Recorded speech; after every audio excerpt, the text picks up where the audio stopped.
تفضل الشيخ توصيف الرحمن. أعوذ بالله من الشيطان الرجيم. بسم الله الرحمن الرحيم. يريدون ليطفئوا نور الله بأفواههم والله متم نوره ولو كره الكافرون. هو الذي أرسل رسوله بالهدى ودين الحق ليظهره على الدين كله ولو كره المشركون.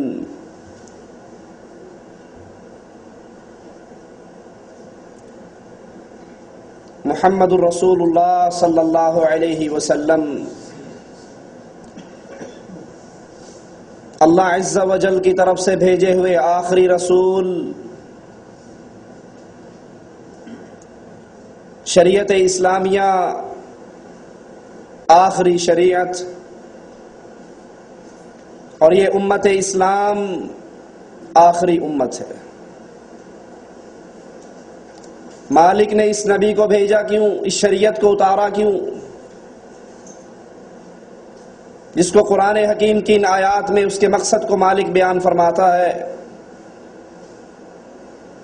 هو الذی ارسل رسولہ، اس رسول کو بھیجنے والا اللہ حق کے ساتھ، تاکہ یہ شریعت، یہ اسلام، یہ دین سارے ادیان پر غالب آ جائے۔ مشرک کو تکلیف ہوتی ہے تو ہوتی رہے، لیکن اللہ اس اسلام کو ہر دین پہ غالب کر کے چھوڑے گا۔ اس کے ساتھ ساتھ اللہ عز و جل نے اہل شرک، اہل کفر کی کوششوں کا بھی ذکر کیا۔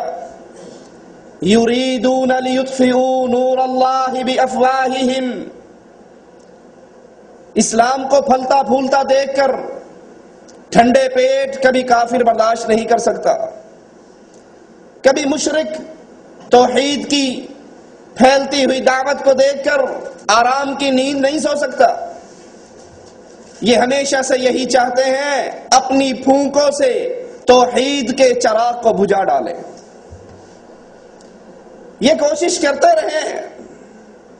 اللہ کا فیصلہ کیا ہے کہ اللہ عز و جل نے اس نور کی تکمیل کر کے رہنی ہے۔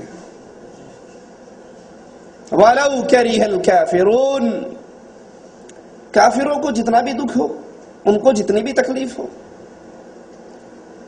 یہ اسلام جب رسول اللہ صلی اللہ علیہ وسلم سرزمین مکہ پر پیش کرتے ہیں، اہل مکہ کو اس کی دعوت دیتے ہیں، قولوا لا الہ الا اللہ تفلحوا تملک العرب والعجم، عرب و عجم کی سرداری ملے گی، دنیا میں عزت ملے گی، آخرت میں جنت ملے گی۔ یہ اسلام پھیلتا ہے، یہ اسلام پھولتا ہے، یہ اسلام جزیرہ عرب کو منور کرتا ہے۔ تو اسلام کے سب سے بڑے دشمن یہودی برداشت نہیں کر سکتے، اور خاص طور پہ جب اسلام کے ماننے والے ان کے آخری قلعے پر زور دیتے ہیں، وار کرتے ہیں اور اس کو پاش پاش کرتے ہیں، خیبر کو فتح کرتے ہیں، یہودیت اپنے رنگ بدل لیتی ہے۔ رسول اللہ صلی اللہ علیہ وسلم نے کہا تھا، کل جھنڈا اس کے ہاتھ میں دوں گا جو اللہ سے محبت کرتا ہے، اس کے رسول سے محبت کرتا ہے، اللہ اور اس کا رسول بھی اس سے محبت کرتا ہے۔ حضرت علی کے ہاتھ میں جھنڈا دیتے ہیں، حضرت علی رضی اللہ عنہ وارضا جھنڈے کو لے کر نکلتے ہیں۔ چند قدم چلنے کے بعد رسول اللہ صلی اللہ علیہ وسلم سے سوال کرتے ہیں، اے اللہ کے پیارے حبیب، میں کس بنیاد پہ جنگ کروں، کس بیس پر لڑائی کروں؟ آپ نے کہا، علی، ان کو پہلے دعوت دینا لا الہ الا اللہ کی دعوت۔ اگر ایک بندہ تیری دعوت سے کلمہ پڑھ کر اسلام میں داخل ہو جاتا ہے، تیرے لیے سرخ اونٹوں سے زیادہ قیمتی ہے۔ یہودیت نے دیکھا کہ اب ہم جہاد کے میدان میں، تلوار کے میدان میں اسلام کے فرزندوں کا مقابلہ نہیں کر سکتے، نیا رنگ بدلتے ہیں۔ عبداللہ ابن سبا یہودی، منہج الصادقین شیعوں کی کتاب، اس کے اندر باقاعدہ یہ روایت حضرت جعفر سے موجود ہے، ان کی طرف نسبت کر کے انہوں نے کہا کہ ہماری سابقہ روایات جو سند کے اعتبار سے متواتر کے درجے تک پہنچی ہوئی، اس سے یہ خبر ملتی ہے کہ عبداللہ ابن سبا یہودی تھا، اور یہودی ہوتے ہوئے یوشع بن نون کے بارے میں غلو کیا کرتا تھا۔ پھر اس نے اسلام کا چولا پہنا، اسلام کا چولا پہننے کے بعد حضرت علی رضی اللہ عنہ وارضا کی ذات کے اندر وہی غلو کا نعرہ لگایا کہ علی علی نہیں ہے، علی الہ ہے۔ آج بھی آپ نے انڈیا پاکستان کے درباروں پر، نظاروں پر، بسوں کے اندر یہ قوالی سنی ہوگی، دمادم بس کے اندر علی کا پہلا نمبر، علی دمدم کے اندر، ہم کہتے ہیں کہنے والا گیا جہنم کے اندر۔ دمادم بس کے اندر علی کا پہلا نمبر، علی دم دم کے اندر، دم کہتے ہیں ذی روح کو۔ ان کا عقیدہ ہے کہ اللہ علی میں حلول کرتا ہے، اور علی پھر پوری انسانیت میں، پوری کائنات میں، ہر روح کے اندر علی حلول کرتے ہیں۔ اب ہر دم کے اندر کوئی جی رہا ہے تو وہ علی کے صدقے جی رہا ہے۔ عبداللہ ابن سبا یہودی کی جماعت آل علی سے، آل رسول سے خیبر کی فتح کا بدلہ لینے کے لیے چولا پہن کر اسلام کا مسلمانوں کی توحید پہ وار کرتے ہوئے ان کے ہاتھوں سے توحید چھین کر یہ گندا عقیدہ پیش کرتی ہے کہ علی علی نہیں ہے۔ آپ نے سنا نہیں ذاکروں کی مجلس کو؟ توبہ توبہ توبہ، علی نو خدا اکھنے ہاں، نہ خدا نہ خدا تو جدا اکھنے ہاں۔ نہ علی خدا ہے نہ خدا سے جدا ہے، پھر کیا بلا ہے؟ اللہ تو علی کے بارے میں کہتا ہے وہ بندہ ہے، محمد صلی اللہ علیہ وسلم علی کے بارے میں کہتے ہیں کل اس کو جھنڈا دوں گا جس سے اللہ محبت کرتا ہے، رسول محبت کرتا ہے۔ علی انسان ہے، علی بندہ ہے، علی فاطمہ کا شوہر ہے، علی محمد کا داماد ہے، علی خلیفہ راشد ہے رضی اللہ عنہ وارضا۔ علی کی محبت ایمان کا جزو ہے، لیکن علی کو علی مانتے ہیں، علی کو الہ نہیں مانتے۔ یہ عبداللہ ابن سبا نے سب سے پہلے مسلمانوں کی عقیدہ توحید پہ وار کرتے ہوئے یہ شرک پھیلایا، اور جب حضرت علی کو اطلاع ہوئی، عبداللہ ابن سبا یہودی کی جماعت کو حضرت علی نے آگ کے اندر زندہ جلا ڈالا، اور یہ اتنے بڑے کافر تھے، آگ میں جل رہے تھے اور زبان سے کہہ رہے تھے دیکھو ہم نہ کہتے تھے کہ علی علی نہیں بلکہ علی الہ ہے، کیونکہ آگ کا عذاب تو الہ ہی دیا کرتا ہے۔ پھر حضرت علی پر حضرت عثمان کی شہادت کے بعد، اور عثمان پر لشکر کشی کرنے والا بھی عبداللہ ابن سبا کا یہی ٹولہ جس نے پوری پلاننگ کی، شہادت عثمان کے بعد حضرت علی کے گرد اتنا شدید گھیراؤ کیا، علی کو مجبور کرتے ہیں، حضرت علی کا مرکز مدینے سے اٹھا کر کوفے میں منتقل کرا دیتے ہیں، اور بالآخر علی رضی اللہ عنہ وارضا اپنے انہی شیعوں کے ہاتھوں شہید ہو جاتے ہیں۔ شہادت علی کے بعد حضرت حسن رضی اللہ عنہ وارضا خلافت پر بیٹھتے ہیں، حضرت حسن خلافت سنبھالتے ہیں، اور کا یہی ٹولہ جس نے پوری پلاننگ کی، شہادت عثمان کے بعد حضرت علی کے گرد اتنا شدید گھیراؤ کیا، علی کو مجبور کرتے ہیں، حضرت علی کا مرکز مدینے سے اٹھا کر کوفے میں منتقل کرا دیتے ہیں، اور بالآخر علی رضی اللہ عنہ وارضا اپنے انہی شیعوں کے ہاتھوں شہید ہو جاتے ہیں۔ شہادت علی کے بعد حضرت حسن رضی اللہ عنہ وارضا خلافت پر بیٹھتے ہیں، حضرت حسن خلافت سنبھالتے ہیں اور اپنے شیعوں کے حالات کو دیکھتے ہیں، مجبور ہو کر ان کے نزدیک یہ امیر المؤمنین، حضرت حسن کو امیر المؤمنین نہیں کہتے، وہ ذکر آئے گا آگے. کہتے ہیں تو نے مومنوں کو ذلیل کروایا کیونکہ تو نے اہل بیت کی حکومت بنو امیہ کے شخص معاویہ کے ہاتھ میں دے دی. اور یہ محمد الرسول اللہ نے فرمایا تھا صلی اللہ علیہ وسلم, میرا یہ بیٹا حسن سردار ہے, مسلمانوں کی دو جماعتوں کے درمیان حسن صلح کروائے گا. حضرت حسن رضی اللہ عنہ وارضا, یاد رکھنا اپنے امام, اپنے آقا, اپنے قائد, اپنے نبی کی بات کو. کن کی دو جماعتیں؟ مسلمانوں کی دو جماعتیں. حضرت حسن امیر معاویہ رضی اللہ عنہ وارضا سے صلح کرتے ہیں, کوفہ کی جامع مسجد میں بلاتے ہیں, منبر علی کو منگواتے ہیں, حضرت معاویہ کو علی کے منبر پہ بٹھاتے ہیں, خود قدموں میں بیٹھتے ہیں. معاویہ سے کہتے ہیں ہاتھ کو آگے کرو, اپنے ہاتھ کو معاویہ کے ہاتھ پہ رکھتے ہیں اور کہتے ہیں میں تجھے امیر المومنین مانتا ہوں, میں تیرے ہاتھ پہ بیعت کرتا ہوں, میں تجھے خلیفۃ المسلمین مانتا ہوں. یہ کہنے کے بعد حضرت حسین کی طرف دیکھتے ہیں, کہتے ہیں قم یا حسین رضی اللہ عنہ وارضا.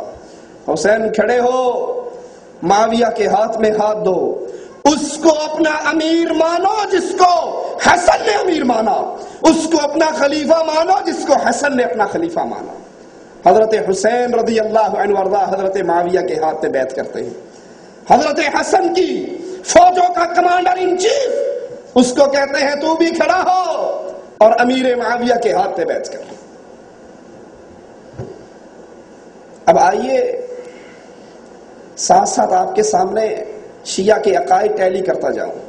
ان کا عقیدہ ہے جس کو نعمت اللہ الجزائری بھی لکھتا ہے, ملا باقر مجلسی بھی لکھتا ہے, کہ امام وہاں سے پانی پیتا ہے جہاں سے نبی پیتا ہے. امام ما کان و ما یکون کا عالم ہوتا ہے, امام معصوم ہوتا ہے, امام سے غلطی کا تصور نہیں ہوتا. امام بھی, نبی بھی معصوم ہے, امام بھی معصوم ہے. اور جب امام پر کوئی ضرورت آتی ہے, جیسے نبی پر وحی اترتی تھی ایسے ہمارے امام پر بھی وحی اترتی ہے. اس عقیدے کو سامنے رکھنا. اور ذرا حضرت حسن کے خلافت سے دستبردار ہو کر ہاتھ معاویہ کے ہاتھ میں دینے کے واقعے کو سامنے رکھ کر ذرا مقابلہ تو کرنا. آج کی شیعت حضرت امیر معاویہ پر کفر کا فتویٰ لگاتی ہے. وہ دوں گا آپ کو حوالہ, ان کی کتابوں سے دوں گا. اس کو جہنمی کا لقب دیتی ہے, نعوذ باللہ ثم نعوذ باللہ, نقل کفر, کفر نباشت. تو ذرا بتاؤ جس معاویہ پر تم کفر کے فتوے لگا رہے ہو, تمہارا امام معصوم ثانی اور امام معصوم ثالث اس کو اپنا امام مانتا ہے, خلیفہ مانتا ہے, اپنا آئیڈیل مانتا ہے, رہبر مانتا ہے, رہنما مانتا ہے. تم حق پر ہو یا امام معصوم ثانی اور ثالث حق پر ہے؟ اور پھر ایک شیعہ اٹھتا ہے, تذکرۃ المعصومین, یہ ہمارے ہاتھ کے اندر ہے, جس کا رائٹر ہے سید علی نقی جون پوری. اس کو شائع کیا ہے ولی العصر ٹرسٹ ضلع جھنگ نے. اس کا صفحہ نمبر ہے 141. اور یاد رکھنا اللہ کی توفیق سے آج کی پوری مجلس کے اندر سنیت کی کسی کتاب کا حوالہ نہیں دوں گا. جو کہوں گا ان کی کتابوں سے, کتابیں ان کی ہوں گی, عقیدہ ہمارا ہوگا. صفحہ 141 پہ کہتے ہیں ایک شیعہ نے حضرت حسن سے کہا تم نے ہمارے شیعوں کو, ہم شیعوں کو ذلیل کر دیا. آپ نے عرض کی میں نے کیسے ذلیل کیا؟ کہا ایسے کہ آپ نے حکومت معاویہ کے حوالے کر دی, معاویہ کے ہاتھ میں حکومت دی, اس لیے آپ نے ہمیں ذلیل کیا. حضرت حسن کا جواب سید علی جون پوری شیعہ رائٹر تذکرۃ المعصومین کے اندر صفحہ 141 پہ کیا دیتا ہے کہ حسن نے کہا قسم بخدا میں نے یہ اپنی خواہش اور رغبت سے ایسا نہیں کیا, بلکہ میں نے دیکھ لیا میرے شیعوں میں میری نصرت اور مددگاری کرنے والا کوئی ایک بھی نہیں تھا. تم ہمیں بلانے والے, تم ہمارے ہاتھ میں بیعت کرنے والے, لیکن میدان جنگ میں نہ تم نے میری مدد کی, نہ نصرت کی، نہ میرا ساتھ دیا، اس لیے مجبور ہو کر میں نے اہل کوفہ کو پہچان لیا، اس سے اہل کوفہ سے بڑے فسادی کوئی نہیں، ان کی اصلاح دشوار ہے، ان کے اندر وفا نہیں ہے، ان کے قول و عمل کا ٹھکانہ نہیں ہے، ان کا ظاہر اور باطن یکساں نہیں ہے، اس لیے یہ تلواریں آ کر کہتے ہیں ہم آپ کے شیعہ ہیں، آپ کے ہاتھ پر بیعت کر چکے ہیں، آپ سے محبت کرتے ہیں، اور ان کی تلواریں ہمیں قتل کرنے کے لیے برہنہ رہتی ہیں۔ حضرت حسن رضی اللہ عنہ وارضا اپنے شیعوں کے بارے میں کہتے ہیں کہ انہوں نے ہمیں بلایا، انہوں نے ہماری محبت کا صرف چولا پہنا، لیکن وقت پڑنے پہ کبھی ہمارا ساتھ نہیں دیا۔ حضرت حسن فوت ہو جاتے ہیں، اور یہ بھی ایک حقیقت ہے کہ حسن کو زہر کوفے کی ایک شیعہ لڑکی دیتی ہے، جعفہ اس کا نام ہے۔ علی کو شہید کرنے والے یہی، حسن کو زہر دے کر مارنے والے یہی، اور جب حضرت حسن ان کی وفات کے بعد یہ ہمارے ہاتھ کے اندر تذکرۃ الاطہار شیخ مفید کی کتاب الارشاد کا، کتاب الارشاد شیعوں کی، علامہ شیخ مفید شیعوں کا، شائع کیا امامیہ کتب خانہ لاہور نے، اور اس کا صفحہ نمبر 247 ہے۔ 247 میں وہ لکھتے ہیں لما مات الحسن، جب حضرت حسن فوت ہوئے، تحرکت الشیعۃ بالعراق، عراق کے شیعوں نے دوبارہ سر اٹھانا شروع کیا اور حضرت حسین کو خط لکھا، کتاب بھی تمہاری، مولوی بھی تمہارا، شیخ بھی تمہارا، مکتبہ بھی تمہارا، پریس بھی تمہارا، سیاہی بھی تمہاری، چہرہ بھی تمہارا۔ خط لکھ کر کہتے ہیں حضرت حسین کو کہ حضرت حسن نے معاویہ کی بیعت کی تھی، اب معاویہ کی بیعت کرنے والے حسن تو فوت ہو گئے، اے امام حسین علیہ السلام آپ معاویہ سے اپنی بیعت کو توڑ دیں۔ حضرت حسین کوفے کے شیعوں کو جواب دیتے ہوئے کہتے ہیں میرے اور معاویہ کے درمیان ایک عہد و پیمان ہے، اس مدت ختم ہونے سے پہلے میرے لیے معاویہ کی بیعت کو توڑنا جائز نہیں ہے۔ اگر معاویہ مسلمان نہ تھے بقول تمہارے، اگر معاویہ نعوذ باللہ ظالم تھے، فاسق تھے، مسلمانوں کے بیت المال کو انہوں نے ماں کا دودھ سمجھ رکھا تھا، جیسے مودودی بھی اپنی کتاب خلافت و ملوکیت کے اندر یہ لکھ کر گیا علیہ من اللہ ما یستحق، کہ معاویہ نے مسلمانوں کے بیت المال کو اپنی ماں کا دودھ سمجھ لیا تھا، بانٹا، رشتہ داروں میں بانٹا، جیسے چاہا استعمال کیا۔ اگر معاویہ کے اندر اتنی برائیاں تھی تو بتاؤ جو اس ظالم فاسق کے کافر کے ہاتھ پر بیعت کرتا تھا وہ مسلمان کیسے ہو سکتا ہے؟ حضرت حسین جواب میں لکھتے ہیں معاویہ اور میرے درمیان عہد و پیمان ہے، بیعت ہے، اور میں معاویہ کی بیعت توڑنا جائز نہیں سمجھتا۔ حضرت معاویہ رضی اللہ عنہ وارضا کے خلاف حسین کو شیعوں نے ابھارا، لیکن حسین نے جواب دیا کہ معاویہ میرا امیر ہے، میرا خلیفہ ہے، میرا رہبر ہے، میرا رہنما ہے، میرے اور اس کے درمیان عقد ہے، بیعت ہے، جس کو توڑنا میں جائز نہیں سمجھتا۔ حضرت معاویہ فوت ہو جاتے ہیں۔ وفات معاویہ کے بعد پھر کوفے کے شیعہ دوبارہ خط لکھتے ہیں، یہ ہمارے ہاتھ میں احسن المقال ترجمہ ہے منتہی الاعمال کا، رائٹر ہے شیخ عباس قمی، ترجمہ کیا سید صفدر حسین نجوی نے، شائع کیا امامیہ کتب خانہ حیدر روڈ اسلام پورہ لاہور میں۔ اس کے صفحہ 358 کے اوپر 398 کے اوپر اس بات کو نقل کرتے ہیں کہ جب حضرت معاویہ فوت ہو گئے تو فوت ہونے کے بعد پھر دوبارہ خط لکھا، ترجمہ ہے منتہی الاعمال کا، رائٹر ہے شیخ عباس قمی، ترجمہ کیا سید صفدر حسین نجوی نے، شائع کیا امامیہ کتب خانہ حیدر روڈ اسلام پورہ لاہور میں۔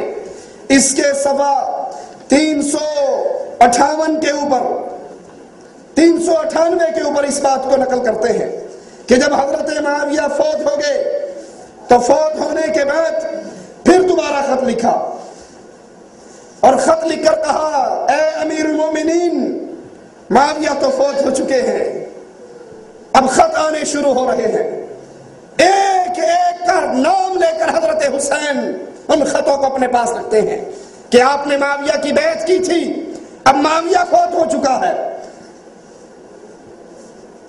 معاویہ کے فوت ہونے پر ہم آپ کو دعوت دیتے ہیں۔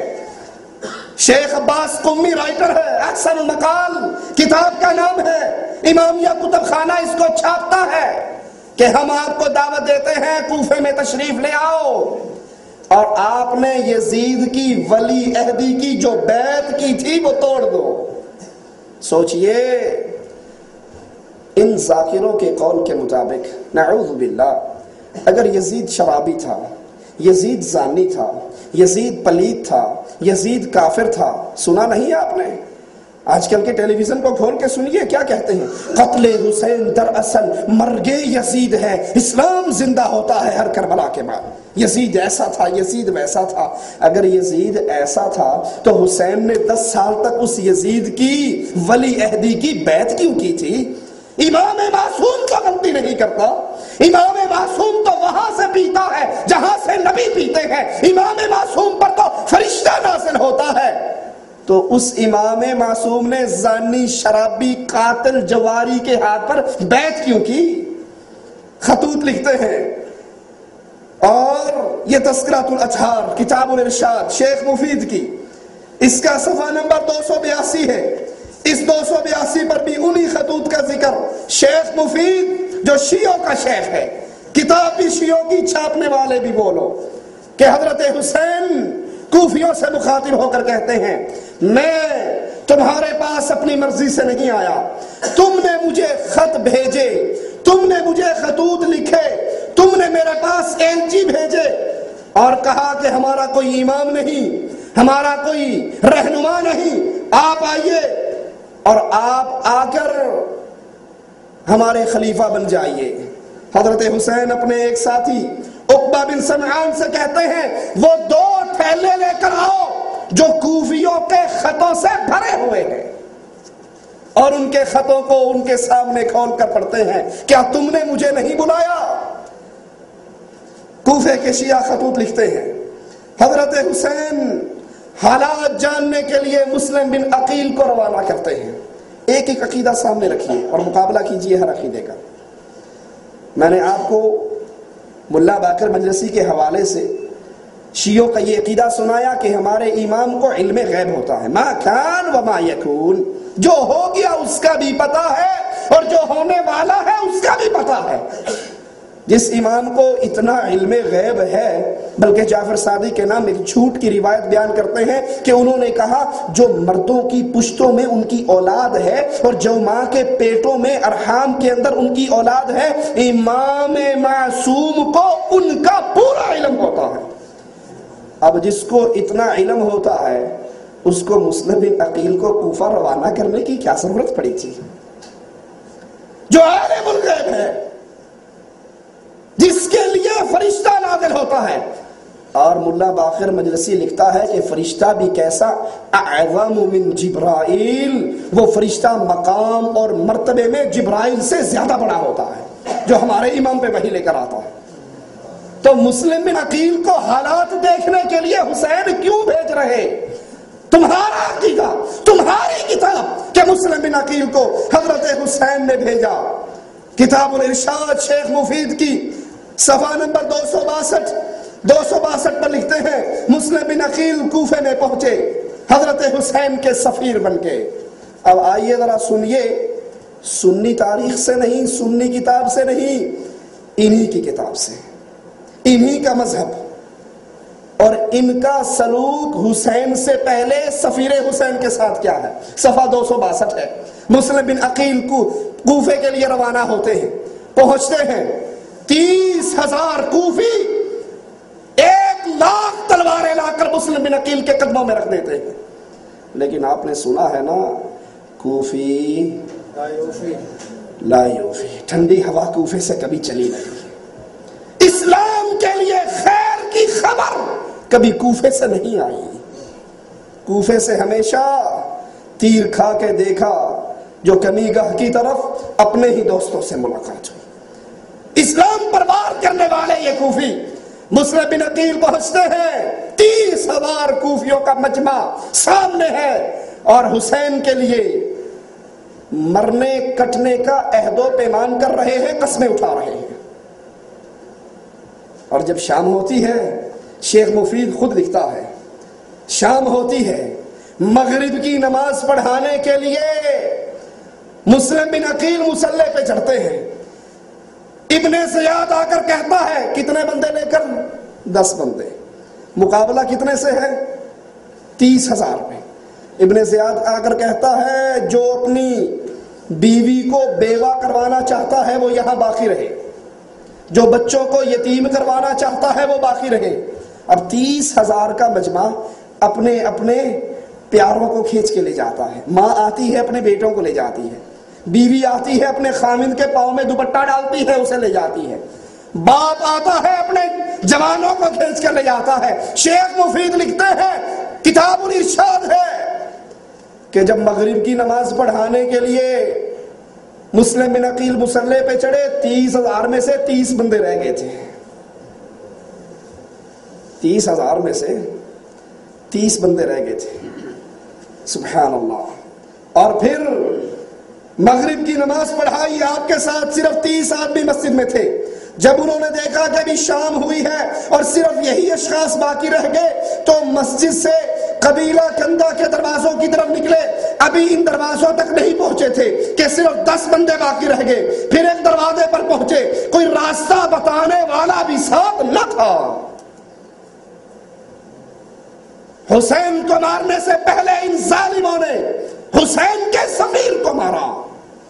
ہم بتائیں گے، آپ نے سنا ہوگا نا، پانی پینے والے یاد کر پیاسے حسین کو۔ ایران میں لکھا ہوتا ہے پانی کی ٹینکیوں پہ، بنو شیر بنام حسین۔ پانی پینے والے مسلمان کیا کہہ کر پانی پیتے ہیں جی؟ بسم اللہ۔ وہ کہتے ہیں بنو شیر بنام حسین، جب تم پانی پیو تو بسم حسین پیو، بسم حسین کہہ کر پھر پانی پیو، کیونکہ سنیوں نے حسین کا پانی بند کیا تھا کربلا میں۔ ابھی ہم بتائیں گے کربلا سے پہلے ظالموں تم نے سفیر حسین کا پانی بند کیا، اور بیان ہم نہیں تمہارا شیخ کرے گا۔ انہی کی مجلس اجاڑ رہا ہوں، ہاتھ میرا ہے لات تیری۔ انہی کے مذہب کی کتابیں انہی کے شیخ نے لکھی۔ دروازے پہ پہنچے، مڑ کر دیکھا، کوئی آدمی نہ پایا جو انہیں راستہ بتاتا یا ان کے لیے رہنمائی کرتا۔ کوئی دشمن ان کے در پہ ہوتا تو ان کی مدد کرتا۔ بس حیران و پریشان کوفے کی گلیوں میں چلتے رہے، نہیں جانتے تھے کہاں جانا ہے، یہاں تک کہ قبیلے کی شاخ بنی جبلہ کے گھروں کی طرف نکلے۔ چلتے چلتے تو نامی ایک عورت کے دروازے پہ پہنچے۔ یہ اشعث بن قیس کی کنیز تھی جسے اس نے آزاد کر دیا تھا، تو اسید حضرمی سے اس نے شادی کی۔ یہ اس دروازے پہ پہنچے اور آ کر اس کنیز کو سلام کہتے ہیں اور کہتے ہیں، اے کنیز، خدا کے لیے مجھے پانی تو پلا دو۔ اس نے آپ کو پانی پلایا، آپ وہیں بیٹھ گئے۔ وہ برتن اندر رکھ کر واپس آئی، کہنے لگی، اے بندہ خدا، تو نے پانی تو پی لیا، اب جاتا کیوں نہیں؟ آپ خاموش رہے۔ اس نے دوسری مرتبہ کہا، آپ خاموش رہے۔ اس نے تیسری مرتبہ کہا، سبحان اللہ، اے اللہ کے بندے، خدا تجھے عافیت دے، تو اپنے گھر والوں کے پاس جا، میرے دروازے پر کیوں بیٹھا ہے؟ یہاں بیٹھنا تیرے لیے بہتر نہیں، میں اجازت نہیں دیتی۔ آپ کھڑے ہو گئے اور فرمایا، اے کنیز، خدا کی قسم، اس شہر میں نہ میرا گھر ہے، نہ میرا قبیلہ ہے، نہ میرا خاندان ہے، کیا تو اجر اور نیکی چاہتی ہے؟ شاید آج کے بعد کبھی اس کا بدلہ دوں۔ اس نے کہا، کیا بات ہے؟ کہا، مجھے اپنے گھر میں پناہ دے دے۔ کہا، تو کون ہے؟ کہا، میں مسلم بن عقیل ہوں، اس قوم نے جھوٹ بول کر مجھے بلایا، کوفے کے شیعوں نے جھوٹ بول کر مجھے بلایا۔ سفیر حسین اپنے شیعوں کے چہروں پہ پڑی ہوئی کالی چادروں کو نیچے ہوں، اس قوم نے جھوٹ بول کر مجھے بلایا، کوفے کے شیعوں نے جھوٹ بول کر مجھے بلایا۔ سفیر حسین اپنے شیعوں کے چہروں پہ پڑی ہوئی کالی چادروں کو نیچا کر رہے ہیں. ان کے چہرے بھی کالے ہیں، ان کا دل بھی کالا ہے. کیا کہتے ہیں؟ مجھے جھوٹ بول کر بلایا، مجھے دھوکہ دیا. وہ کہنے لگی آپ مسلم بن عقیل ہے؟ کہا ہاں. اندر تشریف لے آئیے. اندر لے جاتی ہے، کمرے میں سلاتی ہے، پناہ دیتی ہے. کوفے کے شیعوں، حسین سے پہلے مسلم بن عقیل کا پانی تم نے بند کیا. وہ مسلم بن عقیل جس کو اس امام معصوم حضرت حسین کوفے کے حالات دیکھنے کے لیے بھیجتے ہیں کہ جاؤ کوفے کے حالات دیکھ کر آؤ، کوفی ہمیں بلا رہے ہیں. حضرت مسلم بن عقیل اس سلوک سے پہلے خط روانہ کر چکے ہوتے ہیں حضرت حسین کے لیے، آ جاؤ. جب حضرت حسین چلنے لگتے ہیں تو رسول اللہ صلی اللہ علیہ وسلم کے اصحاب کرام پہنچ جاتے ہیں. اور یہاں پہ ایک نقطہ یاد رکھیے، اللہ کے نبی صلی اللہ علیہ وسلم کے اصحاب سے بڑھ کر جہاد کا جذبہ اور کس میں ہوگا؟ میرے نبی کے وہ صحابہ احد کے میدان میں اپنے صحابہ سے کہتے ہیں قوموا الى جنت عرضها كعرض السماء والارض. صحابہ اس جنت کے لیے دوڑ لگاؤ جس جنت کی چوڑائی زمین و آسمان کے برابر ہے. ایک صحابی اپنی جیب سے کھجوریں نکالتا ہے، 7 کھجوریں. یہی ناشتہ ہے، یہی دوپہر کی ہے، یہی رات کی ہے. ایک کھاتا ہے، گٹلی کو پھینکتا ہے، دوسری کھاتا ہے، تیسری کھاتا ہے، ہاتھ میں نظر دوڑاتا ہے، 4 کھجوریں ابھی باقی ہے. کہتا ہے انہا لحیات طویلہ، یہ تو بڑی لمبی زندگی ہے کہ 4 کھجوریں کھاؤں، یہ ختم ہو پھر جنت میں جاؤں. کھجوروں کو زمین پہ پھینکتے ہیں، تلوار کو نکال کر کفار پہ ٹوٹتے ہیں، پہلے حملے میں شہید ہو کے اللہ کی جنت میں چلے جاتے ہیں. یاد رکھیے نبی کے وہ صحابہ جنہوں نے نبی کے ہاتھ پر موت کی بیعت کی تھی، جہاد کی بیعت کی تھی. نبی کے وہ صحابہ، قافلہ چلتا ہے، ابو ایوب انصاری بوڑھے صحابہ ہے، بوڑھے صحابی کہتے ہیں بیٹو مجھے بھی لے کر چلو. کہا بابا تو نے تو ہمارے آقا کے ساتھ رہ کر بڑا جہاد کیا تھا، اب آرام کرو. کہا میرے بیٹو یہ وہ لشکر جا رہا ہے جس کے بارے میں میرے نبی نے کہا تھا جو کچھ دنیا کے لشکر میں شامل ہوگا اللہ اس کی زندگی کے ہر گناہ کو معاف کر دے گا. یہ وہ صحابہ ہیں. عورت آتی ہے، آقا کل آپ نے منادی کروائی تھی جس کا اللہ پر ایمان ہے، آخرت پر ایمان ہے، وہ میدان جہاد کے لیے نکل آئے. آقا میرا خامن حنزلہ ابھی چند راتوں کی دلہن، نئی نویلی میں دلہن تھی، میرے ساتھ میرے غرفہ میں موجود تھا. آقا آپ کا پیغام سنتے اس نے غسل کرنے کی بھی فکر نہیں کی، میدان جہاد میں آیا اور شہید ہو گیا. آقا میرے خامن پر غسل واجب ہے. نبی اس کو تلاش کرواتے ہیں، اس کے جسم اثر سے پانی کے قطرے گر رہے ہیں. کہتے ہیں بی بی تیرے خامن کو غسل دینے کے لیے فرشتے آسمان والے نے اتارے. وہ صحابہ حسین کے پاس آتے ہیں. آپ نے سنا ہوگا نا کہ یہ کربلا کی جنگ، اخبارات اٹھا لیجئے، مجلے اٹھا لیجئے، جرائد اٹھا لیجئے، ریڈیو سن لیں، ٹیلی ویژن دیکھ لیں، کفر اور اسلام کا مارکا، اسلام اور کفر کی جنگ، اسلام کو غالب کرنا تھا، حق اور باطل کا مارکا. ہمارے بڑے بے ایمان بھی بیان دیتے ہیں کہ حسین کی یاد میں یزیدی قوتوں اور حسینی قوتوں کی جنگ باقی رہے گی. سمجھتے نہیں ہیں یہ ہے کیا؟ اگر یہ اسلام کا مارکا ہوتا، اگر یہ کفر اور اسلام کی جنگ ہوتی تو آئیے ذرا سنیے احسن المقال کے اندر 338 پہ شیخ عباس قمی بیان کرتے ہیں حضرت حسین جب چلنے کے لیے تیار ہوئے تو آپ کے پاس اللہ کے نبی علیہ الصلوۃ والسلام کے اصحاب بھی آئے، آپ کے بھائی آئے. سب سے پہلے محمد بن حنفیہ آئے، آ کر کہتے ہیں اے میرے بھائی آپ اللہ کے اس حرم بیت اللہ میں رہیں، آپ عزیز اور مکرم رہیں گے، کوئی شخص آپ پر اعتراض نہیں کرے گا.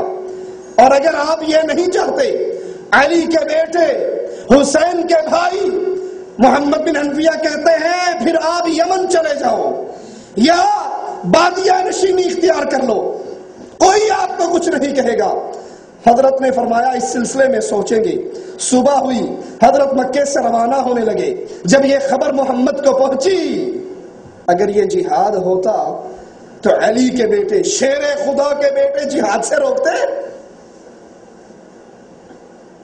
ان صحابہ پر یہ تہمت کہ کربلا کے جہاد پہ جانے سے وہ حضرت حسین کے راستے میں روڑے اٹکاتے تھے، روکتے تھے، جن کی حالت یہ تھی۔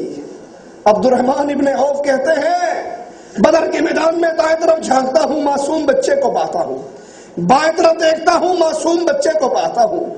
دل میں آتا ہے کہ جنگ کے اندر تو لوگ اپنا پڑوس بڑے بڑے کمانڈروں کے قریب رکھنا پسند کرتے ہیں، میرا تو دایاں بھی کمزور ہے، بایاں بھی کمزور۔ ابھی یہ خیال دل میں ہے، دائیں والا پلو پکڑ کے ہلاتا ہے، کہتا ہے چچا یہ تو بتاؤ ابو جہل کہاں ہے؟ بائیں دیکھتا ہوں تو وہ پلو ہلاتا ہے، چچا ابو جہل کہاں ہے؟ میں کہتا ہوں بچوں، معصوم بچوں، تمہارے چہرے پہ داڑھی نہیں آئی، تم نے ابو جہل کا کیوں پوچھا ہے؟ کیا چاہتے ہو؟ کہا چچا ہمیں پتہ لگا ہے ابو جہل میرے آقا کو گالیاں دیتا ہے، اور آج ہمارے گھر سے ہمیں روانہ کرتے ہوئے یہ درس دیا تھا، بیٹا یا تم دھرتی پہ زندہ رہنا یا خدا کے اس دشمن کو زندہ چھوڑنا، دونوں میں سے ایک کا کام ختم ہو جانا چاہیے۔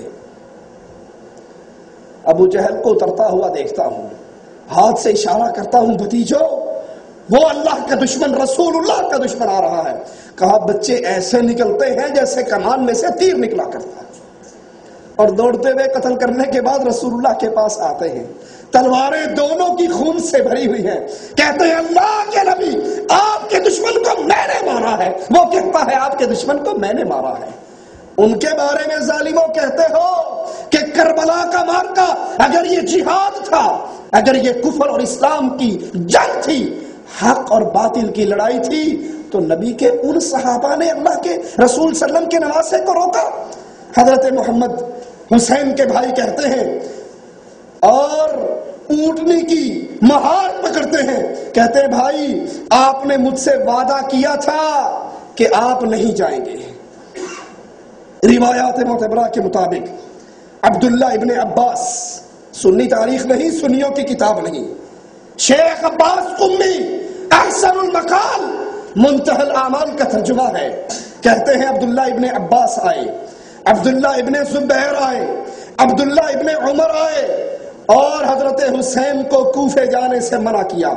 اس سفر کو ترک کرنے پر اصرار کرتے رہے کہ کوفے نہ جاؤ، عراق نہ جاؤ۔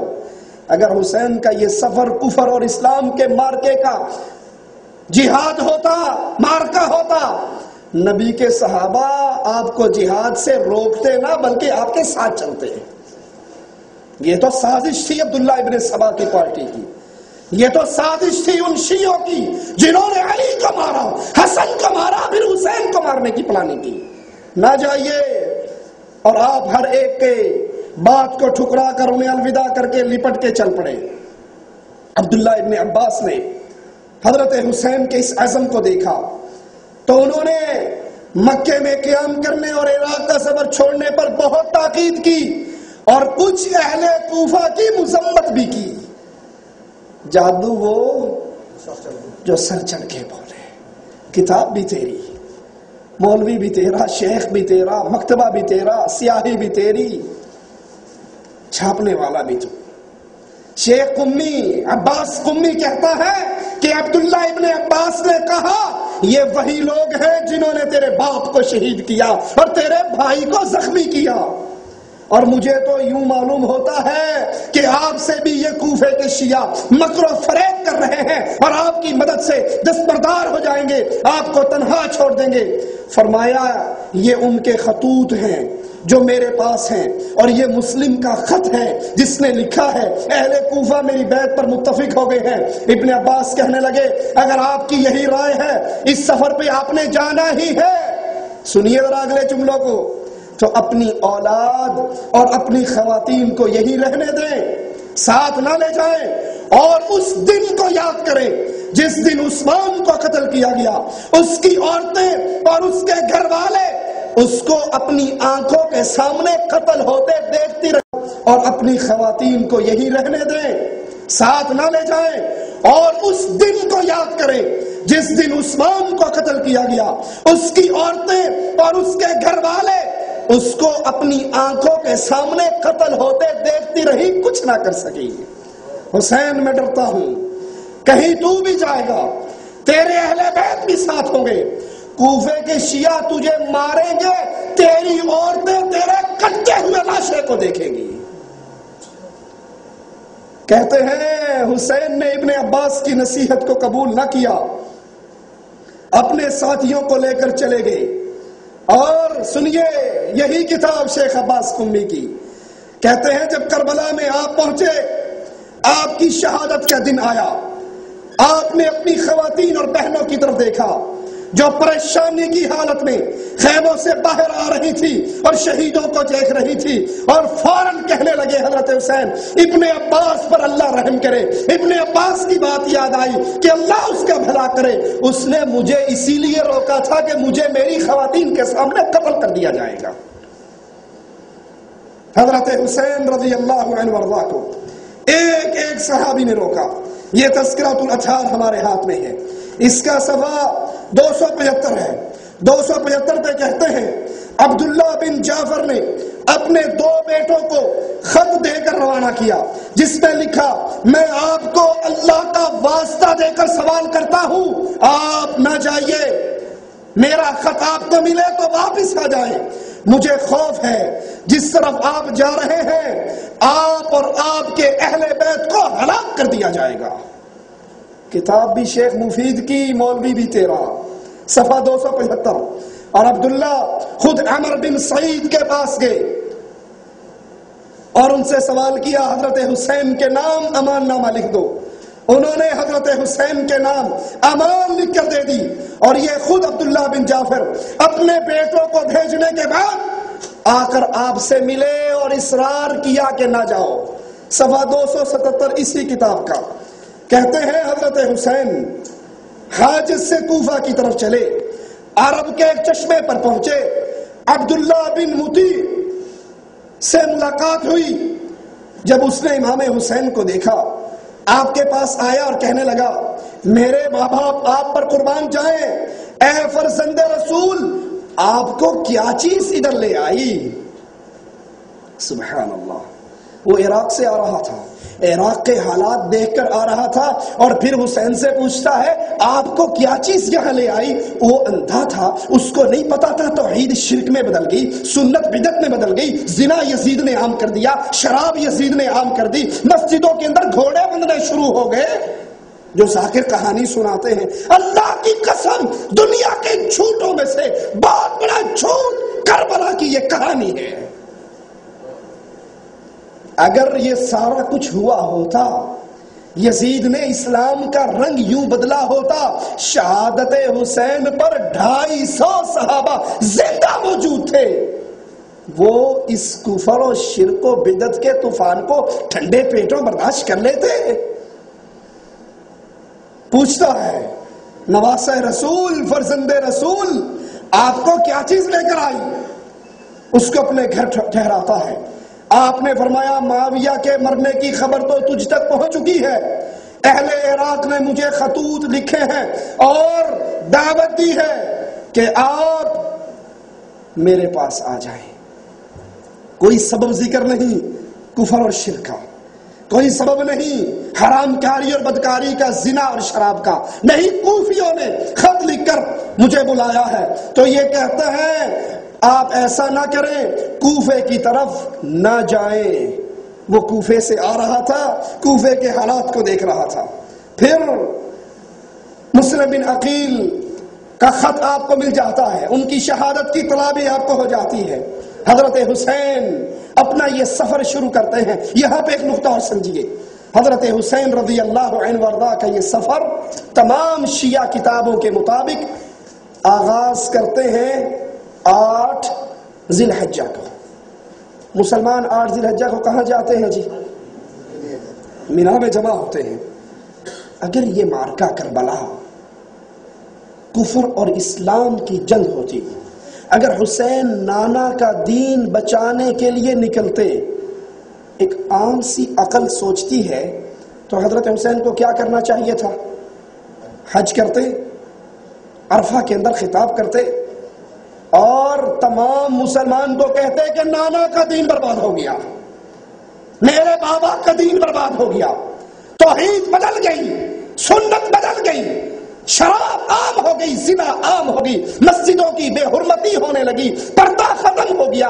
یہ تمام باتیں بیان کر کے مسلمانوں کے حاجیوں کے سارے لشکر کو لے کر نکلتے. اگر یہ مارکا کفر اور اسلام کا مارکا ہوتا، 8 ذی الحجہ کو لوگ حج کی طرف آ رہے ہیں، حضرت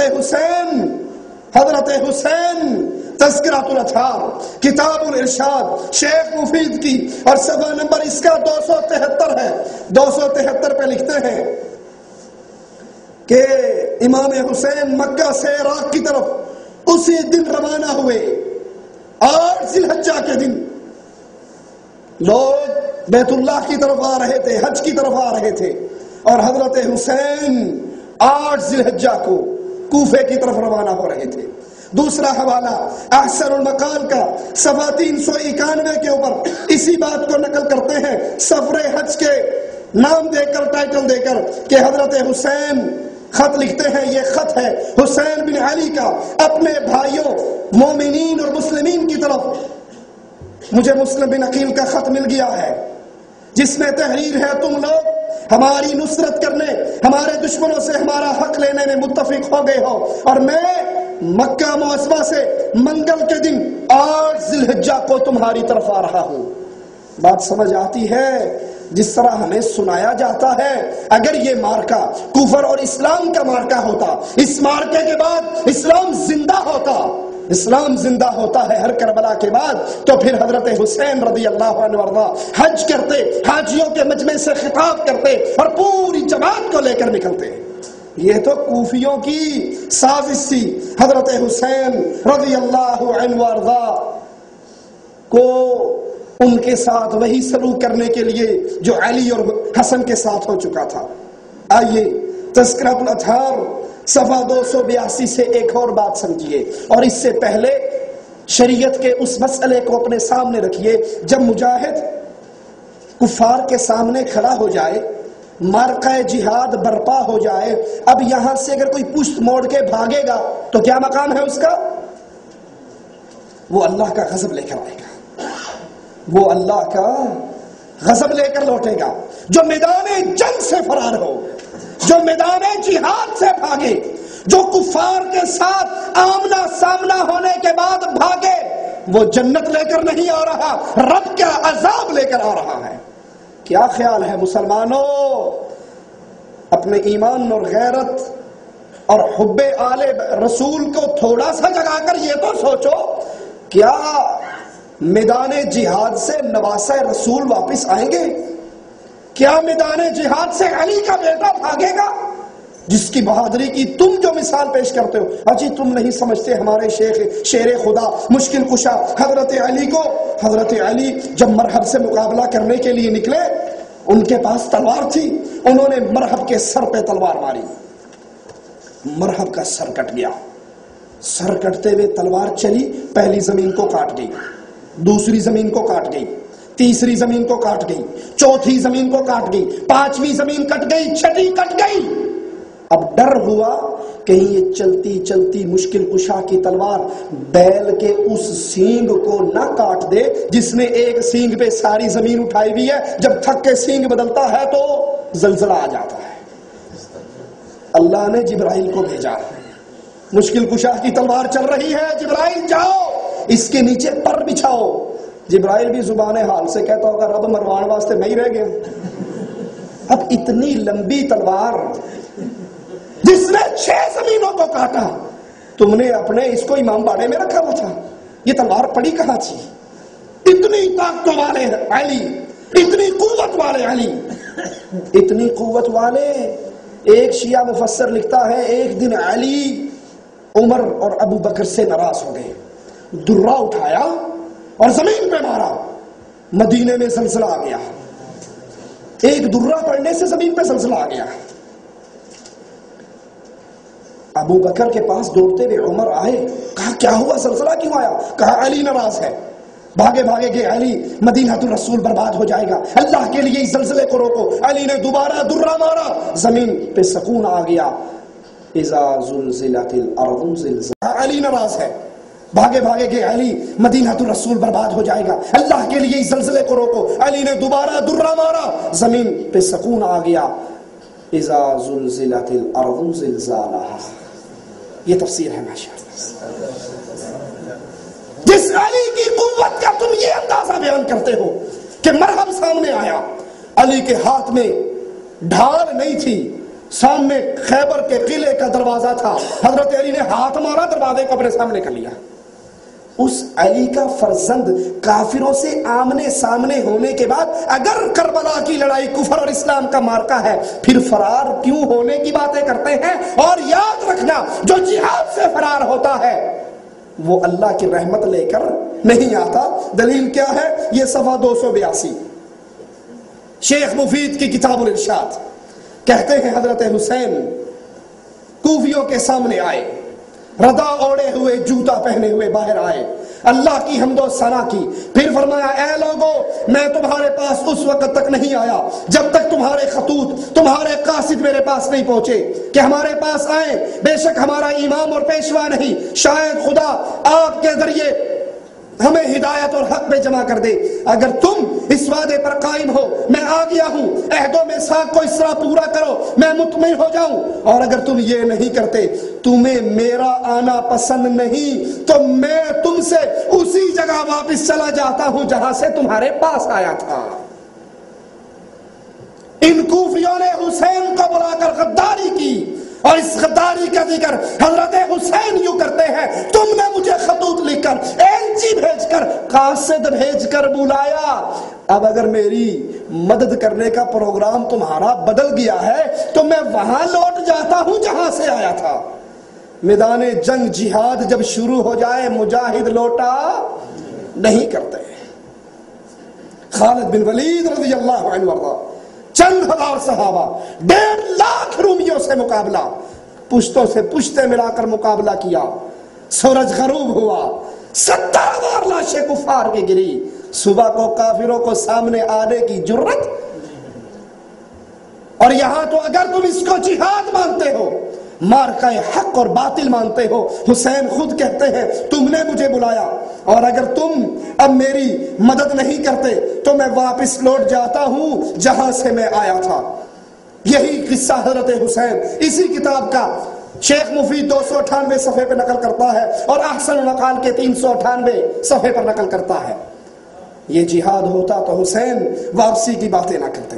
حضرت حسین رضی اللہ عنہ وارضہ 3 شرطیں پیش کرتے ہیں کوفیوں کے سامنے، 3 شرطیں، ذرا غور کیجئے ان 3 شرطوں پر۔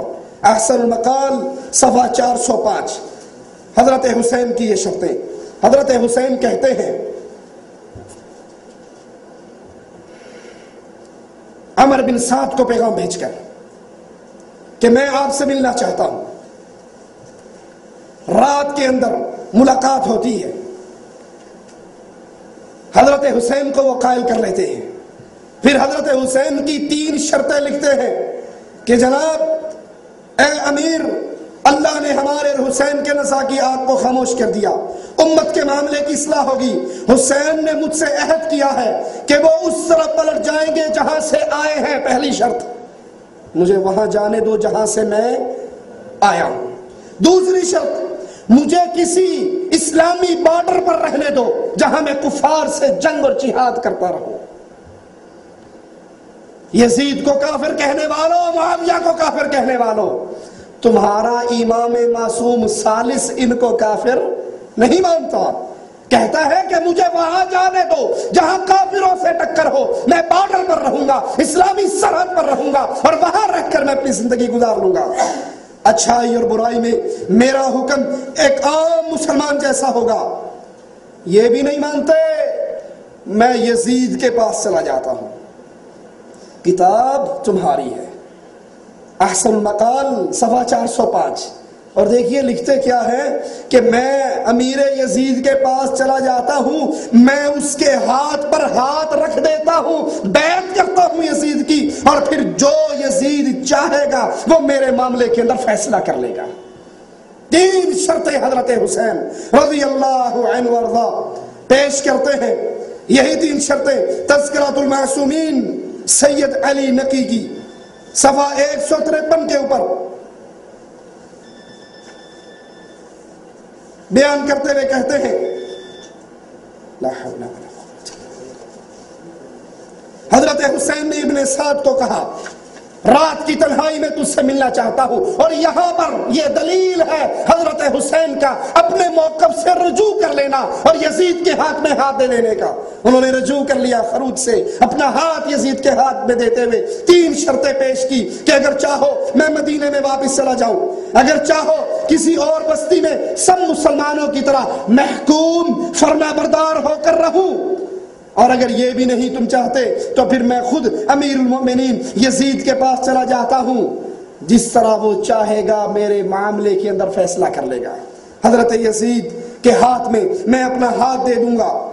حسین رضی اللہ عنہ وارضا رات کی تنہائی کے اندر عمر بن سعد بن ابی وقاص سے ملاقات کر کے یزید کے ہاتھ میں ہاتھ دینے کے لیے تیار ہو جاتے ہیں، لیکن وہ کوفی شیعہ جو حضرت حسین کو لینے کے لیے مکے سے چلے تھے، سلیمان کے گھر کے اندر اجتماع کرنے کے بعد جب انہوں نے رات کے اندر حضرت حسین اور عمر بن سعد کے درمیان ہونے والی ملاقاتوں کو دیکھا کہ یہ تو رشتہ دار ہیں، یہ تو علی کے سالے ہیں، رشتے میں حسین کے ماموں لگتے ہیں، یہ تو صلح ہو جائے گی تو پھر ہمارا بھانڈا پھوٹ جائے گا، حسین ان کو معاف کر دیں گے اور یزید ان کو معاف کر کے پوچھیں گے بلایا کس نے تھا، وہ خطوط تو دو، باغیوں کے نام تو دو۔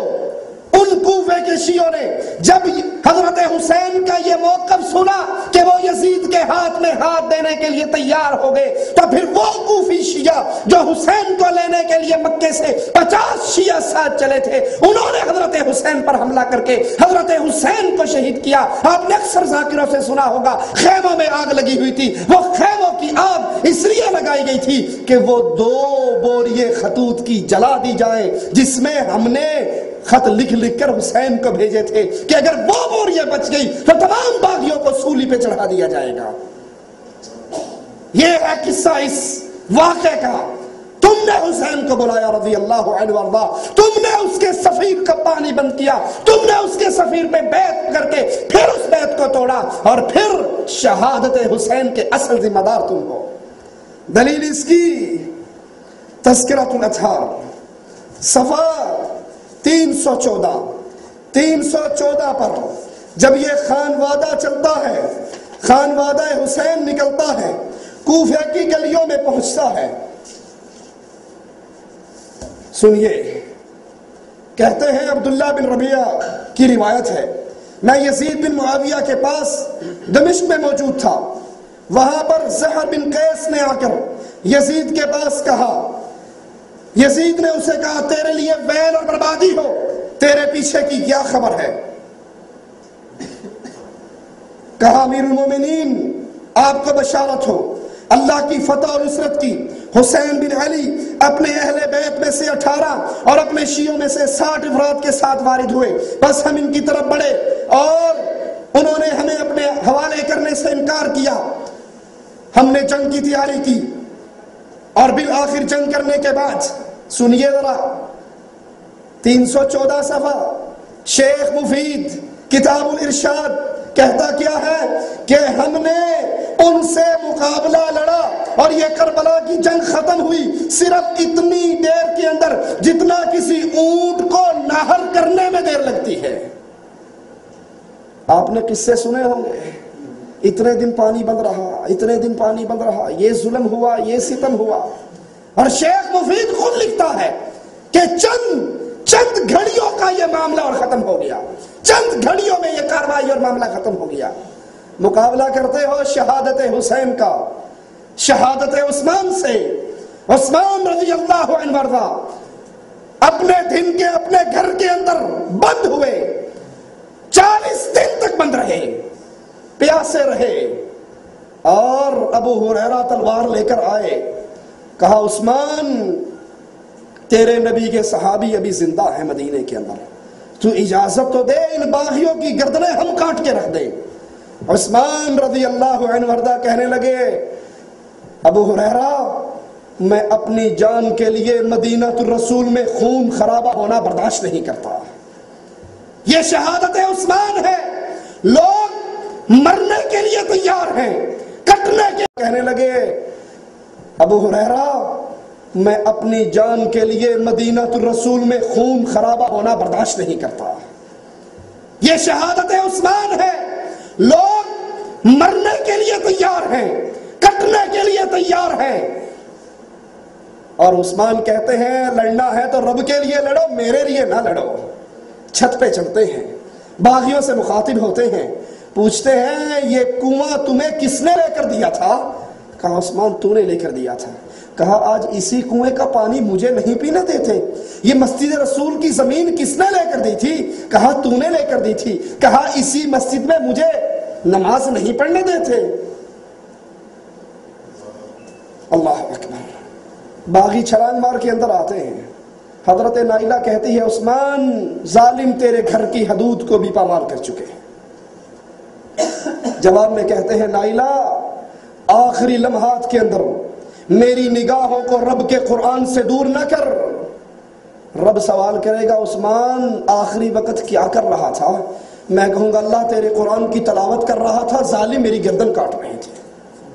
مقابلہ کرتے ہو شہادت حسین کا شہادت عثمان کے ساتھ، جس کے لیے شام کا گورنر کہہ رہا ہے میں فوجیں لے کر آتا ہوں، مدینہ الرسول کے صحابی کہہ رہے ہیں ہم فوجیں تیار کر کے آتے ہیں، حسن و حسین اس کے لیے پانی کا مشکیزہ بھر کے لاتے ہیں، لیکن وہ سب کو کہتا ہے میرے لیے مدینہ الرسول کے اندر فساد نہ کرو۔ اور ادھر وہ کہتا ہے صرف اتنی دیر لگی جتنی کسی اونٹ کو نہر کرنے میں یا قیلولہ کرنے والا جتنی دیر میں قیلولہ کرتا ہے، اتنی دیر کے اندر معاملہ ختم ہو گیا۔ پس یزید نے تھوڑی دیر تو سر جھکائے رکھا، پھر اٹھا کر کہا میں قتل حسین کے علاوہ تمہاری ہر اطاعت کو پسند کرتا ہوں، قتل حسین کے علاوہ۔ یزید کی صفائی، یزید کی برات وہابیوں کی کتاب نہیں، سنیوں کی کتاب نہیں، کتاب بھی تیری، شیخ بھی تیرا، مولوی بھی تیرا، پریس بھی تیرا۔ یزید کی صفائی تیری کتاب کے اندر۔ یزید نے کہا میں حسین کے قتل کو کبھی برداشت نہ کرتا، اس کے قتل کے علاوہ تیری ہر بات کو مان لیتا، یاد رکھو اگر میں اس کے پاس ہوتا اسے معاف کر دیتا۔ یہی تو وہ نقطہ تھا جس کو باغی کوفی شیعوں نے پہچان لیا تھا۔ اگر حسین یزید کے پاس چلے گئے، یہ تو رشتہ دار ہیں، ان کی تو برادری ایک ہے، یہ تو ہاتھ میں ہاتھ ملا لیں گے، اور اس کے بعد ان باقی کوفی سرداروں کا نام آئے گا کہ بلانے والے وہ خطوط تو دو۔ اور پھر یزید نے صفحہ 315 اسی کتاب کا ان عورتوں اور بچوں کو بلایا جو عورتیں اور بچے خانوادہ حسین سے بچے تھے، ان کو بلایا، اپنے پاس بٹھایا، اپنے گھر کے ساتھ انہیں گھر لے کر دیا، اس میں ان کی رہائش کا اہتمام کیا، اور کہا خدا برا کرے ابن مرجانہ کا اگر اس کے اور تمہارے درمیان قرابت اور رشتہ داری ہوتی، تمہارے ساتھ یہ سلوک نہ کرتا۔ پھر یزید نے عورتوں کے متعلق کہا انہیں علیحدہ مکان میں ٹھہرایا جائے، ان کے ساتھ ان کا بھائی علی بن حسین بھی ہو، بس ان کے لیے یزید کے مکان کے متصل ایک مکان دیا گیا جہاں وہ کچھ دن رہے۔ پھر نعمان بن بشیر کو بلایا اور اس سے کہا تیاری کرو تاکہ تم عورتوں کو مدینے میں لے جاؤ، اور انہیں بھیجنا چاہا تو علی بن حسین کو علیحدگی میں بلا کر کہا خدا ابن مرجانہ پہ لعنت کرے، خدا کی قسم کاش میں آپ کے والد کے پاس ہوتا، جو کچھ وہ مانگتے میں انہیں عطا کر دیتا، اور جہاں تک مجھ سے ہوتا ان کو موت سے بچا لیتا۔ یزید رحمت اللہ علیہ کی صفائی کسی اور کتاب سے نہیں، انہی کی کتاب سے۔ اور جب یہ خانوادہ حسین کوفے کی گلیوں میں پہنچا، لوگوں کو ماتم کرتے ہوئے دیکھا، مگر مچ کے آنسو بہتے ہوئے دیکھا تو پوچھا یہ کون رو رہے ہیں؟ کہا تیرے بابا کے شیعہ رو رہے ہیں۔ کہا خدا ان پہ لعنت کرے، کوفے والوں خدا تم پہ لعنت کرے، کوفے کے شیعوں اللہ کی پھٹکار ہو، میرے بابا کو تم نے بلایا پھر اس کی مدد نہیں کی۔ بیمار کربلا کے الفاظ سنو، جب گھر والا خود کہے چور یہ ہے تو اس کے چور ہونے میں کوئی شک ہے؟ عینی گواہ، موقع کا گواہ پیش ہو رہا ہے، حسین کا بیٹا ہے، بیمار کربلا ہے، زین العابدین ہے، ماتم کرتے ہوئے مگرمچھ کے آنسو بہاتے ہوئے شیعوں کو دیکھتا ہے اور کہتا ہے خدا تم پہ لعنت کرے۔ احسن المقال کے اندر 405 میں یہ قصہ موجود ہے، خدا تم پہ لعنت کرے، میرے بابا کو تم نے بلایا پھر مدد نہیں کی، نصرت نہیں کی اور بالآخر اس کو شہید بھی کر دیا۔ اللہ تم پہ لعنت کرے، تمہارے حاکم تم سے کبھی راضی نہ ہو اور خیر کبھی تمہارے پلے میں نہ آئے۔ یہ وہ قصہ ہے جس کو انڈیا پاکستان کے اندر اخبارات میں، رسائل میں، میڈیا میں پیش کر کے میں نے عرض کی تھی ابتدا میں، عبداللہ ابن سبا یہودی نے چولا پہنا تھا، صرف چولا پہنا تھا اسلام کا، اور یہ چولا پہنا تھا اسلام کو جڑوں سے کاٹنے کے لیے۔ یہاں بھی واقعہ کربلا صرف چولا ہے اور نیچے اس مجلس میں شامل ہو جاؤ، گالی دی جاتی ہے ابو بکر کو، گالی دی جاتی ہے عمر کو، گالی دی جاتی ہے عثمان کو، گالی دی جاتی ہے عائشہ کو، گالی دی جاتی ہے حفصہ کو، صرف اہل بیت کی محبت کا چولا، اور اصل دشمنی ان کی اللہ کے ساتھ، رسول اللہ کے ساتھ، صحابہ کے ساتھ، علی المرتضیٰ کے ساتھ۔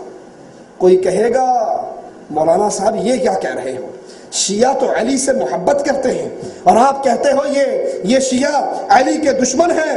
اپنے پاس سے نہیں کہتا، سنیے، اور اس لیے سنیے تاکہ کسی کو سنا سکے۔ حسن شہاتہ مصر کا شیعہ اپنی تقریر میں حضرت علی پر بھی لعنت کرتا ہے اور 10 عشرہ مبشرہ تمام صحابہ پہ لعنت کرتا ہے۔ سنیے تاکہ یہ پردہ بھی ہماری آنکھوں سے ہٹ جائے، یہ صرف ابو بکر کے گستاخ نہیں، علی کے بھی گستاخ ہیں۔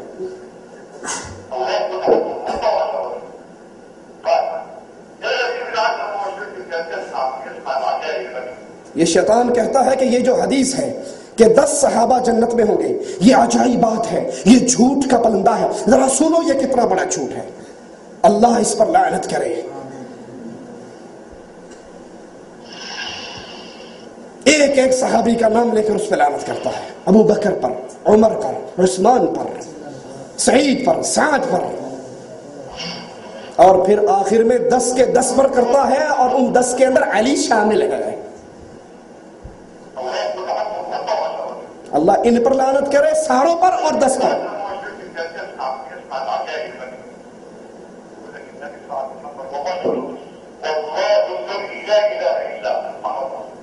کہتا ہے اللہ کی قسم یہ حدیث نہیں ہے، یہ جھوٹ ہے رسول اللہ کا۔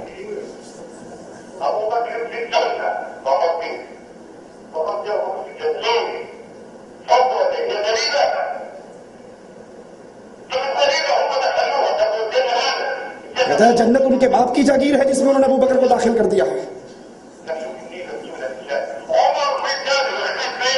قاتلک اللہ، کہتا ہے عمر کا گھر کا بیڑا غرق ہو، عمر کو قاتلک اللہ، کہتا ہے عمر کا گھر کا بیڑا غرق ہو، عمر کو بھی جنت میں داخل کر دیا۔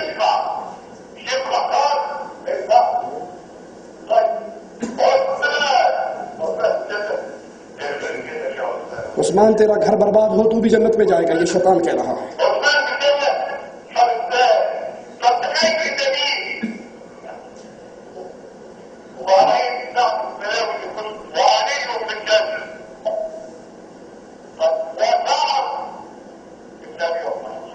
سعد بن ابی وقاص فی الجنہ۔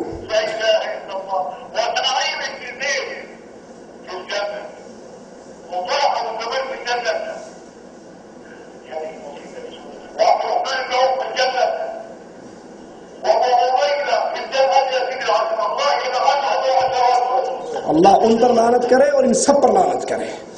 تو یہ واقعہ کربلا صرف آڑ ہے مسلمانوں کے اندر شرک داخل کرنے کے لیے، اس مجلس کے اندر یا علی مدد کے نعرے لگتے ہیں، اس مجلس کے اندر ابو بکر، عمر، عثمان، عائشہ اور حفصہ پر لعنت ہوتی ہے، اس مجلس پر اللہ کی لعنت ہو، فرشتوں کی لعنت ہو اور رہتی دنیا تک کی لعنت ہو جس مجلس کے اندر محمد کے صحابہ پر لعنت کی جائے۔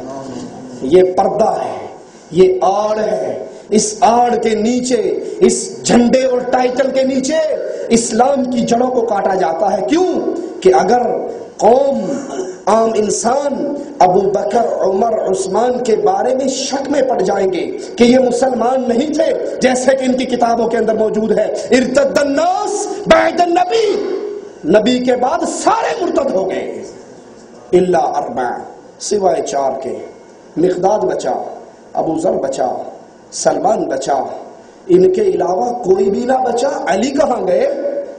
حسن کہاں گئے؟ حسین کہاں گئے؟ فاطمہ کہاں گئی؟ عقیل کہاں گئے؟ مسلم بن عقیل کہاں گئے؟ عبداللہ ابن عباس کہاں گئے؟ ان ظالموں نے سب کو کافر قرار دے دیا۔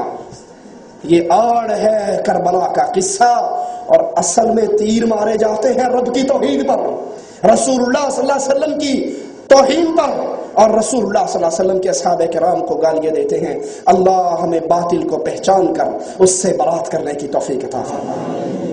اللہ کے لیے اگر غیرت ہے دل کے اندر، ایمان موجود ہے، اس مجلس سے اٹھنے سے پہلے عہد کر کے اٹھو، آج کے بعد رشتہ داری کا وقت آئے، تعلق، محبت، پیار کا وقت آئے، جس کا پیار رب، رسول، صحابہ سے نہیں ہے، اس کافر سے ہم محبت کر سکتے؟